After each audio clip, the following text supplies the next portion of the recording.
Breaking news. Cine hero Sritej పై Kukatpally PS లో కేసు నమోదైంది. తనను పెళ్లి చేసుకుంటానని నమ్మించి మోసం చేశాడంటూ ఓ యువతి ఫిర్యాదు చేసింది. శ్రీతేజ్ పై గతంలో కూకట్పల్లి పోలీస్ స్టేషన్ లో కేసు నమోదైనట్లు తెలుస్తుంది. పెళ్లైన మరో వివాహితతో అక్రమ సంబంధం పెట్టుకున్నట్లు కేసు నమోదైంది. HDFC bank senior vice president Suresh భార్య అర్చనతో శ్రీతేజ్ వివాహితర సంబంధం అంటూ వార్తలు వచ్చాయి. ఈ విషయం తెలిసిన సురేష్ గుండెపోటుతో మరణించాడు. ఆ ఘటనలోనూ శ్రీతేజ్ పై మాదాపూర్ పిఎస్ లో కేసు నమోదైంది. ప్రస్తుతం శ్రీతేజ్ బడా సినిమాలో నటిస్తున్నాడు. అతనిపై బిఎన్ఎస్ 69, 1152, 318 సెక్షన్ల కింద పోలీసులు కేసు నమోదు చేశారు. ఇదే అంశానికి సంబంధించి మరింత సమాచారం మా ప్రతినిధి రాణా అందిస్తారు. రాణా, చెప్పండి. ప్రస్తుతం సినీ హీరో శ్రీతేజ్ పై కూకట్పల్లిలో కేసు నమోదైంది. మరి తను మోసం చేశాడంటూ కూడా ఒక యువత అయితే కంప్లైంట్ ఇవ్వడం జరిగింది. అసలు ఈ కేసుకు సంబంధించి డీటెయిల్స్ ఏంటి, ఏం జరిగింది? యువనటుడు శ్రీతేజ్ సంబంధించిన వ్యవహారం టాలీవుడ్ లో సంచలనంగా మారింది. అందరూ కూడా ఈ వ్యవహారం గురించి కూడా మాట్లాడుకున్న నేపథ్యం పడింది. ఎందుకంటే ఇప్పుడిప్పుడే మంచి మంచి ప్రాజెక్టులో కూడా అతను నటిస్తున్నాడు. చాలా మంచి సినిమాలు కూడా ఇప్పుడు వచ్చాయి.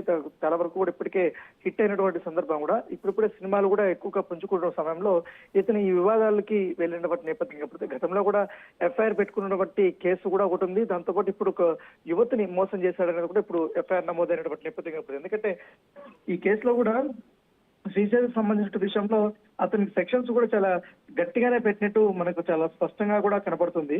ఎందుకంటే ఒక్కొక్క బిఎన్ఎస్ యాక్ట్ కింద నాన్ బెయిలబుల్ యాక్ట్ కింద కూడా ఇప్పుడు వచ్చినటువంటి నేపథ్యం. ఎందుకంటే 69 కానీ 115 కానీ 318 కానీ ఇవన్నీ కూడా ఖచ్చితంగా చాలా సివియర్ గా ఉన్నటువంటి సెక్షన్స్ అని చెప్పుకోవచ్చు. ఇప్పటికే కూకట్పల్లిలో ఉన్నటువంటి ఆ కేసు, అప్పట్లో వివాహేతర సంబంధం పెట్టుకున్నటువంటి అంశము, ఇవన్నీ కూడా ఇప్పుడు తెరవాయికి వస్తున్నటువంటి నేపథ్యం మీద కనపడుతుంది.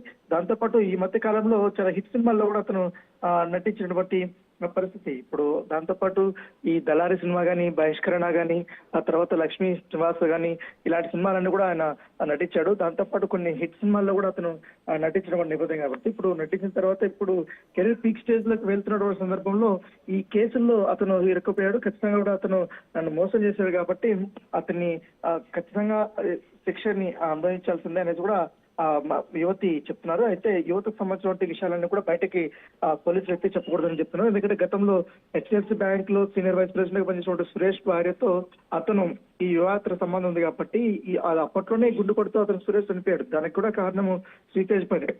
దాంట్లో అప్పట్లో మాదాపూర్ లో కూడా ఇది ఫిర్యాదు కూడా చేసినప్పుడు చాలా వరకు కూడా ఈ కేసులు ఆయన గతంలో కూడా ఇంకా ఎంతమంది అన్న మోసం చేశాడు అనే దానిపై కూడా పోలీసులు ఆరోపిస్తున్నారు. Right Rana, thank you.